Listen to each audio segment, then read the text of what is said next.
arrange the songs and not waste anybody's time, unless that's what it is. Like, I enjoy, like, the jam bands that I enjoy now. I played 5-6 years in Black Fong, and as the bassist, and I didn't check my ego at the door at some times, and I let it get out of hand to where I got fired.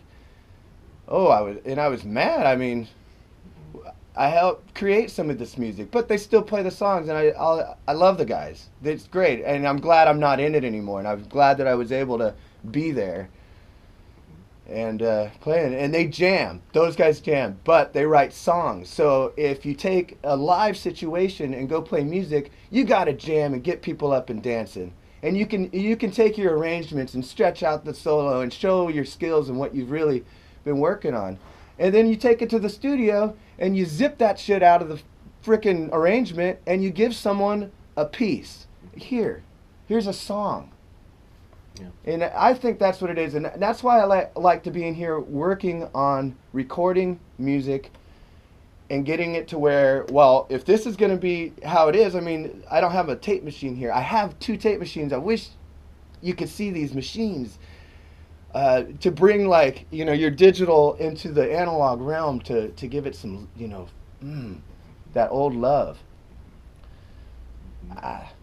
What's some general pieces of advice you would have for people making music? You know, just like stuff like check your ego. Should you hold that gun? Yeah, right. So just like, you know, like what if people are, you know, I guess, I mean, there's obviously amateur levels of musicianship and then more professional levels of musicianship. What do you think is necessary to make that jump? You have to listen. You have to listen to who you're playing with, and talk about it.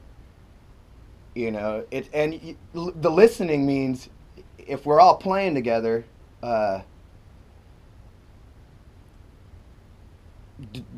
it's not that you take that jammy thing out and you just listen. That's the thing. You know, I think sometimes if you can cross, like, being in a scene on a play or in a movie, the actors have to listen to each other. They're acting, but they still listen to each other. And you can take that same analogy of practicing a scene and being in a theater situation and put it to music. The music will breathe more, and I feel like it happens by accident. And I also, and you know, some people will get you, oh, you're on a high horse if you talk about gear. But I think if you have an expressive instrument that inspires you, that expression will flourish better.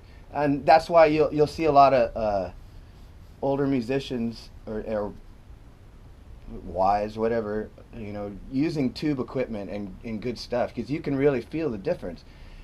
I don't like to really talk about it that much, you know. Oh, check out my blah blah blah. It's like, who cares? Anyways, can you make the sounds that you want? Can you express all the colors of the rainbow? And so listening, and then having the tools and utilizing, you know, the tools how best you can. Some, you know. Do you think it's necessary to sacrifice to be successful as an artist? Well, I don't want to think